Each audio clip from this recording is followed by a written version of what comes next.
हमारे चैनल को सब्सक्राइब करें और बेल आइकन दबाना ना भूलें। कोरोना काल में चल रहा है चुनाव, और चुनाव एक नहीं दो चुनाव। बिहार विधानसभा चुनाव का बिगुल तो बजा ही, बिहार विधान परिषद का भी चुनाव, और बिहार विधानसभा के वोट गिरने से पहले विधान परिषद में वोट गिरेंगे। 22 अक्टूबर को वोट डाले जाएंगे बिहार विधान परिषद के। और इस संदर्भ में विधि व्यवस्था के लिए प्रमंडलीय आयुक्त जो निर्वाची पदाधिकारी हैं, 5 दरभंगा स्नातक और शिक्षक निर्वाचन क्षेत्र के, उन्होंने बैठक की, समीक्षा की कि किस तरह से स्वच्छ एवं निष्पक्ष चुनाव हो सके। प्रमंडलीय आयुक्त मयंक बरबड़े ने दरभंगा के स्नातक और शिक्षक निर्वाचन क्षेत्र के राजनीतिक दलों के प्रतिनिधि के साथ बैठक की। जिला प्रतिनिधियों को संबोधित करते हुए उन्होंने कहा कि दरभंगा में जो 5 स्नातक निर्वाचन क्षेत्र है और शिक्षक निर्वाचन क्षेत्र के 4 मतदान केंद्र में परिवर्तन किया गया है। बासोपट्टी के मतदान केंद्र संख्या 3 में उन परिवर्तन किया गया। इसी तरह उन्होंने कहा कि बासोपट्टी के भूतल स्थित कमरा संख्या G5 को मतदान केंद्र संख्या 3 का परिवर्तन किया गया। मधुबनी के मनोरंजन कक्ष को मतदान केंद्र 8 में परिवर्तन किया गया। घोघरडीहा में परिवर्तन किया गया। उन्होंने कहा कि इस संदर्भ में जो नियम कानून है उसकी जानकारी सभी उम्मीदवारों और मतदान अभिकर्ता है उन्हें होनी चाहिए। इसके अलावा स्नातक एवं शिक्षक निर्वाचन क्षेत्र के लिए नियंत्रण कक्ष बनाया गया है। बिहार विधान परिषद के इस चुनाव के लिए दूरभाष संख्या 245-035 पर किसी भी तरह की सूचना इस संदर्भ में दी जा सकती है। नियंत्रण कक्ष के नोडल पदाधिकारी वरीय उप समाहर्ता विकास कुमार को तथा वरीय पदाधिकारी दुर्गानंद झा को बनाया गया है। विधान परिषद चुनाव के लिए वैकल्पिक दस्तावेजों की भी सूची जारी कर दी गई। वैकल्पिक दस्तावेज का अर्थ है कि पहचान, व्यक्तिगत पहचान के लिए भारत निर्वाचन आयोग द्वारा जो पहचान है उसके तहत Aadhaar card, driving licence, PAN card, भारतीय पासपोर्ट, राज्य केंद्र सरकार द्वारा, स्थानीय निकाय या निजी औद्योगिक घराने द्वारा कर्मचारियों को जारी किए गए पहचान पत्र, सांसद, विधायक, विधान परिषद का पहचान पत्र, शैक्षणिक संस्थानों जिसमें शिक्षक भी कार्यरत हैं उनके द्वारा निर्गत पहचान पत्र, विश्वविद्यालय द्वारा जारी डिग्री मूल प्रमाण पत्र में, सक्षम प्राधिकार द्वारा दिव्यांग को जारी प्रमाण पत्र। इसके अलावा ये 9 जो मूल दस्तावेज हैं इसमें से किसी एक का प्रयोग कर सकते हैं। बिहार विधान परिषद के स्नातक शिक्षक निर्वाचन क्षेत्र के अभ्यर्थियों की सूची भी जारी कर दी गई है। हम आपको बता दें कि 1 से जो क्रमांक है 16 तक स्नातक में, वो उसकी सूची भारतीय कम्युनिस्ट पार्टी मार्क्सवादी के अंजनी कुमार सिंह क्रमांक 1 पर, राष्ट्रीय जनता दल के अनिल कुमार झा क्रमांक 2 पर, जनता दल यूनाइटेड के दिलीप कुमार चौधरी क्रमांक 3 पर, इंडियन नेशनल कांग्रेस के संजय कुमार मिश्र क्रमांक 4 पर, स्वतंत्र अभ्यर्थियों के रूप में उसके बाद अरविंद कुमार सिंह क्रमांक 5 पर, इमामुल हक क्रमांक 6 पर, कृष्ण मोहन चौधरी 7 पर, प्रमोद कुमार 8 पर, मोहम्मद महताब आलम 9 पर, मुनिंद्र प्रसाद यादव 10 पर, मुनेश्वर यादव क्रमांक 11 पर, रजनीकांत पाठक क्रमांक 12 पर, रामनंदन सिंह क्रमांक 13 पर, शंभू कुमार झा क्रमांक 14 पर, सर्वेश कुमार क्रमांक 15 पर तथा सिकंदर राय क्रमांक 16 पर अंकित है। वहीं शिक्षक निर्वाचन क्षेत्र में जो इंडियन नेशनल कांग्रेस के डॉक्टर मदन मोहन झा क्रमांक 1 पर, भारतीय कम्युनिस्ट पार्टी मार्क्सवादी के रामदेव राय क्रमांक 2 पर, भारतीय जनता पार्टी के सुरेश प्रसाद राय क्रमांक 3 पर, स्वतंत्र अभ्यर्थियों के रूप में अनिल कुमार चौधरी क्रमांक 4 पर, अरुण कुमार क्रमांक 5 पर, जयशंकर झा क्रमांक 6 पर, दयानिधि प्रसाद राय क्रमांक 7 पर, नीलम कुमारी क्रमांक 8 पर, डॉक्टर मुख्तार अहमद क्रमांक 9 पर, मोहित ठाकुर क्रमांक 10 पर, रविशंकर भगत क्रमांक 11 पर, राम बाबू शाह क्रमांक 12 पर तथा विनोद कुमार सिंह क्रमांक 13 पर रहेंगे। बिहार विधानसभा चुनाव की बात करते हैं। बिहार विधान परिषद में संजय झा और फराज फातमी आपको दिख रहे हैं। कभी एक दूसरे के घूर विरोधी संजय झा और अली अशरफ फातमी और उनके पुत्र फराज फातमी आज दोनों एक साथ हैं। राजनीति की यही चाल है, राजनीति की यही ढाल है।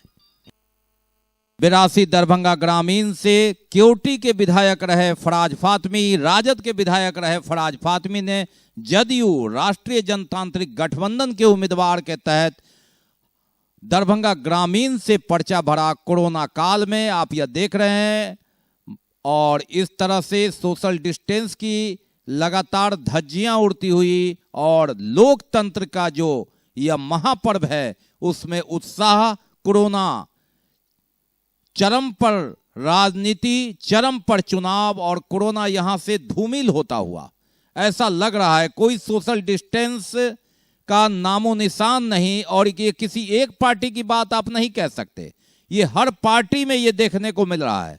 हम आपको जो तस्वीर दिखा रहे हैं यह नामांकन की, और एक नामांकन की बात क्यों करें और एक पार्टी की बात क्यों करें, हर जगह यही स्थिति है। नामांकन की बात करते हैं, इससे अलग हट करके 78 कुशेश्वर स्थान में 5 नामांकन, 79 गौड़ा बराम में 6 लोगों ने नामांकन किया और सबसे चर्चित 80 बेनीपुर यहां 22 नामांकन हो चुका है। जबकि ईवीएम में 15 प्रत्याशी ही रहेंगे, एक ईवीएम में 16 नोटा के लिए छोड़ा जाता है, तो 22 नामांकन हो चुका है। 80 बेनीपुर में, 81 अलीनगर, 10 प्रत्याशियों ने दावा ठोक दिया है। 82 दरभंगा ग्रामीण में जहां का दृश्य हम दिखा रहे हैं यहां 3, 83 दरभंगा शहर का खाता खुला 2, 84 में कोई नहीं, हायाघाट 85 में कोई नहीं, बहादुरपुर 86 में केवटी कोई नहीं, 87 जाले अब तक कोई नहीं। और चर्चित नामांकन 82 दरभंगा ग्रामीण में मोहम्मद अली अशरफ फातमी के पुत्र फराज फातमी के नामांकन में मंत्री संजय झा ने क्या कहा, यह सुनिए। मैं तो अभी उनके घर पे ही था और जितने लोग जुटे हुए हैं, खास करके तो ग्रामीण है मनीगाछी से मैं जितने लोगों को देखा हूँ और जितने हमारे साथी यहाँ आ गए हैं, दरभंगा ग्रामीण के लिए एक सुलझे हुए, पढ़े लिखे, शालीन बातचीत में ये व्यवहार वाले नेता कभी दरभंगा ग्रामीण में नहीं। ये दरभंगा ग्रामीण में आए हैं और जो मैं रुझान देखा हूँ आज के मीटिंग में, और दरभंगा ग्रामीण आपको पता है कि कभी भी नीतीश कुमार जी को मुख्यमंत्री बनने में वहाँ सहयोग नहीं कर पाए। इस बार मुझे पक्का विश्वास है नीतीश कुमार जी को मुख्यमंत्री बनने में दरभंगा ग्रामीण सहयोग करेगा और डॉक्टर फराज फातमी वहाँ से बहुत बड़ी मत से जीत के जाएंगे। लोग वहाँ एकदम अंदर से उबाल है जो कैसे चेंज हो। आपने देखा कि किस तरह चेंज हो, यह कहा मंत्री संजय झा ने। फराज फातमी जो उम्मीदवार हैं उन्होंने क्या कहा। मुख्यमंत्री श्री नीतीश कुमार जी का बहुत तहे दिल से शुक्रिया अदा करता हूं कि उन्होंने मुझ पर विश्वास किया और एनडीए समर्थित उम्मीदवार बना करके दरभंगा ग्रामीण में भेजा है। मैं निश्चित तौर पे उनके जो उन्होंने आशीर्वाद दिया है मैं पूरी श्रद्धा से उनका जो भी पालन करूंगा और निश्चित तौर पे जो उबाल है दरभंगा ग्रामीण में, एक गुस्सा है, वो निश्चित तौर पे एक परिवर्तन चाहता है ग्रामीण के अंदर और दरभंगा की जनता और ग्रामीण की जनता उबल गई है। जो ये इनका जो राजपाट रहा है, निश्चित तौर पे भारी मतों से हम लोग 3 तारीख को जो वोट होगा और 7 तारीख को जो काउंटिंग होगी, भारी मतों से ग्रामीण विधानसभा हम लोग चुनाव जीतेंगे। क्या मुद्दा है आपका? मुद्दा क्या है? मुद्दा हमारा सिर्फ और सिर्फ सामाजिक न्याय के साथ विकास का मुद्दा है और डेवलपमेंट। जिस तरीके से डेवलपमेंट मैंने अपने दूसरे क्षेत्र में किया, निश्चित तौर पर ग्रामीण में भी सभी समाज के लोगों को लेकर के विकास का एक एजेंडा लेकर के चलूंगा। जो माननीय मुख्यमंत्री जी का भी एजेंडा है, पूरे बिहार को किस तरीके से विकास के एजेंडे पे आगे ले जा सके, और चेहरा सिर्फ बिहार के अंदर सिर्फ नीतीश कुमार जी का चेहरा, इसके अलावा कोई नहीं है। और पूर्ण बहुमत से 2/3 बहुमत से एनडीए की सरकार बनेगी। बिहार विधानसभा आम निर्वाचन कुल 6 विधानसभा निर्वाचन क्षेत्र 80 बेनीपुर, 81 अलीनगर, 82 दरभंगा ग्रामीण, 83 दरभंगा, 86 केवटी एवं 87 जाले विधानसभा निर्वाचन क्षेत्र के लिए बनाए जा रहे मतगणना केंद्र, बाजार समिति, वज्रगृह का निरीक्षण जिला निर्वाचन पदाधिकारी डॉक्टर त्यागराजन एसएम, वरीय पुलिस अधीक्षक बाबू राम द्वारा संयुक्त रूप से किया गया। निरीक्षण के क्रम में पदाधिकारी द्वारा विधानसभागार वज्रगृह का अवलोकन किया गया। उन्होंने उपस्थित अधिकारियों को ईवीएम वीवीपैट रखने के लिए भारत निर्वाचन आयोग द्वारा जारी निर्देश के आलोक में रैक बनवाने के निर्देश दिए। साथ ही बनाए जाने वाले विभिन्न काउंटर के जगहों का अवलोकन किया तथा कोविड-19 के लिए जारी गाइडलाइन के अनुसार सभी व्यवस्था करने के निर्देश दिए गए। बिहार विधानसभा आम निर्वाचन के अवसर पर विधि व्यवस्था बनाए रखने तथा शांतिपूर्ण, निष्पक्ष एवं भयमुक्त वातावरण में मतदान एवं मतगणना की प्रक्रिया संपन्न कराने के उद्देश्य से जिला प्रशासन एवं पुलिस प्रशासन द्वारा गैर कानूनी गतिविधियों में संलिप्त आपराधिक प्रवृत्ति के व्यक्तियों के विरुद्ध लगातार निरोधात्मक कार्रवाई की जा रही है। एफएसटी एवं एसएसटी द्वारा क्षेत्र भ्रमण कर लगातार दबिश बनाई जा रही है। इनके द्वारा वाहनों की सघनता से जांच कर गैर कानूनी आवाजाही पर निगरानी रखी जा रही है। वाहनों की जांच में अब तक 85,87,700 रुपये जुर्माना की वसूली की गई। वहीं पुलिस के द्वारा 18,268.68 लीटर शराब जब्त किए गए। आपराधिक प्रवृत्ति के 155 व्यक्तियों के विरुद्ध गैर जमानती वारंट निर्गत किए गए। वहीं 95 लोगों के विरुद्ध सीसीए के तहत कार्रवाई की गई, जिन्हें अपने थाने क्षेत्र से इतर के थाने में रोज हाजिरी लगानी होगी या अन्य थाना क्षेत्र में रहना होगा। कुल 9,120 व्यक्तियों से बंद पत्र भरवाया गया। मतदान तिथि के लिए कुल 235 भेद टोले की पहचान हुई, जहां के 1,651 व्यक्ति ऐसे चिन्हित किए गए जिसके द्वारा गड़बड़ी फैलाने की आशंका है। जिला दंडाधिकारी सह जिला निर्वाचन पदाधिकारी डॉक्टर त्यागराजन एसएम के आदेश के आलोक में बिहार विधानसभा आम निर्वाचन को लेकर कोविड-19 के संक्रमण की रोकथाम के लिए जिले में मास्क चेकिंग अभियान तेजी से चलाई जा रही। अब तक दरभंगा शहरी क्षेत्र में कुल 2,566 लोगों से 1,32,800 रुपये जुर्माने की वसूली की गई। वहीं परिवहन विभाग द्वारा 152 वाहनों को मास्क लगाकर नहीं चलने, सरकार के आदेश का अनुपालन नहीं करने के लिए 1,76,100 रुपये का जुर्माना किया गया। सदर अनुमंडल क्षेत्र में कुल 27,381 लोगों को मास्क नहीं पहनने के लिए जुर्माना किया गया और बतौर 13,69,350 रुपये की वसूली की गई। वहीं बेनीपुर अनुमंडल क्षेत्र में 9,376 लोगों से मास्क नहीं पहनने के लिए 9,32,300 रुपये जुर्माने की वसूली की गई। बिरौल अनुमंडल क्षेत्र की बात करें तो 8,383 लोगों से 12,88,450 रुपये की वसूली की गई। इस प्रकार 47,858 लोगों को मास्क नहीं पहनने के लिए 38,99,000 रुपये का जुर्माना किया गया। सदर क्षेत्र के 25 हैं, बेनीपुर अनुमंडल क्षेत्र के 16, कुल 41 दुकानों प्रतिष्ठानों को दुकानदार या ग्राहकों द्वारा मास्क नहीं पहनने या सामाजिक दूरी का अनुपालन नहीं करने के लिए सील किया गया। बिहार विधानसभा चुनाव में लगातार प्रशासन सक्रिय और इसकी सक्रियता के तहत जो फ्लैग मार्च है वह निकाला गया। वरीय पुलिस अधीक्षक बाबूराम के नेतृत्व में दरभंगा शहर के मुख्य सड़क पर फ्लैग मार्च, शांतिपूर्ण और निष्पक्ष चुनाव हो और इसी के तहत फ्लैग मार्च जो अस्थायी अतिक्रमण है वह भी हटाया गया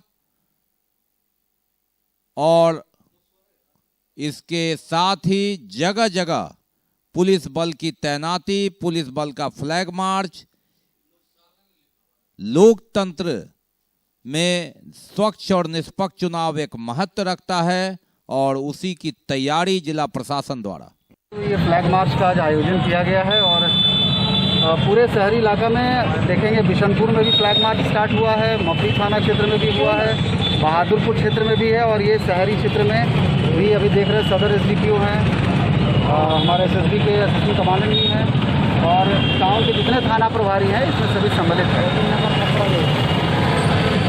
अभी तक जो हमारे यहाँ जो है कि 15 कंपनी एसएसबी की कंपनी, आरपीएफ की, सीपीएफ कंपनी आ गई है जो पूरे दरभंगा जिला में के हर विधानसभा में पूरा फ्लैग मार्च जारी है और इसको शांतिपूर्वक संपन्न कराने के लिए हम लोग जो है सभी जगह पर सीपीएफ के मदद से जो है छापामारी वगैरह का कार्य किया जा रहा है। और ये दृश्य कोरोना काल का विधानसभा चुनाव के काम का जहां लॉकडाउन से अभी पूरी तरह निकल नहीं पाया है पूरा देश, शहर दरभंगा, यहां का यह दृश्य आप देखिए। ये तस्वीर बहुत कुछ कह देती है, कुछ बताने की जरूरत नहीं। ये कोरोना काल का समय है और ऐसे में जब कोरोना का आंकड़ा 3,400 छू चुका है, 2,26,142 टेस्टिंग में 39 लोगों की मौत हो चुकी है, 119 संघर्ष कर रहे हैं। ये अलग बात है कि 3,242 लोग खुशकिस्मत हैं जिन्होंने कोरोना को परास्त कर दिया है, लेकिन हमें यह भी ध्यान रखना है कि 119 संघर्ष तो कर रहे हैं, कितने इसमें जीतेंगे कितने हारेंगे ये वक्त की बात है, लेकिन 39 लोगों की जान चली गई है। और कोरोना चरम पर भले ना हो, लेकिन कोरोना का कहर और इसकी लहर लगातार उठ रही है और 2 लहर में दूसरी बार लॉकडाउन करना पड़ा। चुनाव तो हो रहा है, लोकतंत्र को जिंदा रखना है, सोशल डिस्टेंस का नियम कागज पर है, लेकिन जमीनी हकीकत क्या है? ये एक्सक्लूसिव तस्वीर आप देखिए। बीटीएन न्यूज लगातार आपको आगाह करता रहा, बार बार कहता रहा, सचेत करता रहा। 22 मार्च 2020 से जब जनता कर्फ्यू लगा, या 25 मार्च से पूरे देश में ट्रेनें तक बंद हो गई, 14 अप्रैल तक पहला फेज चला, 3 मई तक दूसरा फेज चला, जून से मौतें होने लगी। किस तरह से कोरोना काल को याद कर लीजिए, दुनिया एक तरह से ठप हो गई थी, घर से निकलना मुश्किल हो गया था। और ऐसे में अगर कंटेनमेंट जोन नहीं है तो जिंदगी की गाड़ी को धीरे धीरे पटरी पर लाने की कोशिश में कहीं हम गहरे खाई में तो नहीं जा रहे हैं। पर्व है, दुर्गा पूजा है, मोहम्मद साहब का जन्मदिन भी है, दीपावली भी होगी, छठ भी होगा, विधान परिषद में 22 तारीख को वोट भी पड़ेंगे, विधानसभा चुनाव में मत भी डाले जाएंगे, सोशल डिस्टेंस का पालन भी होगा। लेकिन याद रखना होगा कि मौतों की गिनती होती है, उसका रिकॉर्ड संख्या में होगा। अभी 39 है, कल 40 होगा, 41 होगा। तबाह उनके परिवार के लोग होंगे, जिंदगी जाएगी उनकी जो कोरोना से परास्त होंगे। ऐसे में ये भीड़ बहुत कुछ कह देता है।